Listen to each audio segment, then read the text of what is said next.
You ask Tiger to solve. This deals with linear equations with one unknown.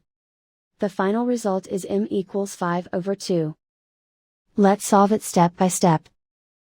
Group all constants on the right side of the equation. Add 8 to both sides. Group like terms.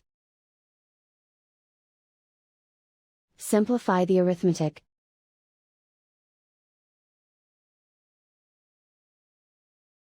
Isolate the m.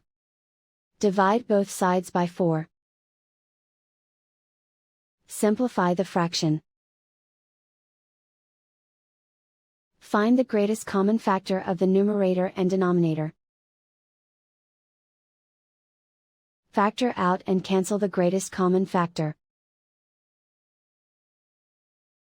And so the final result is m equals 5/2.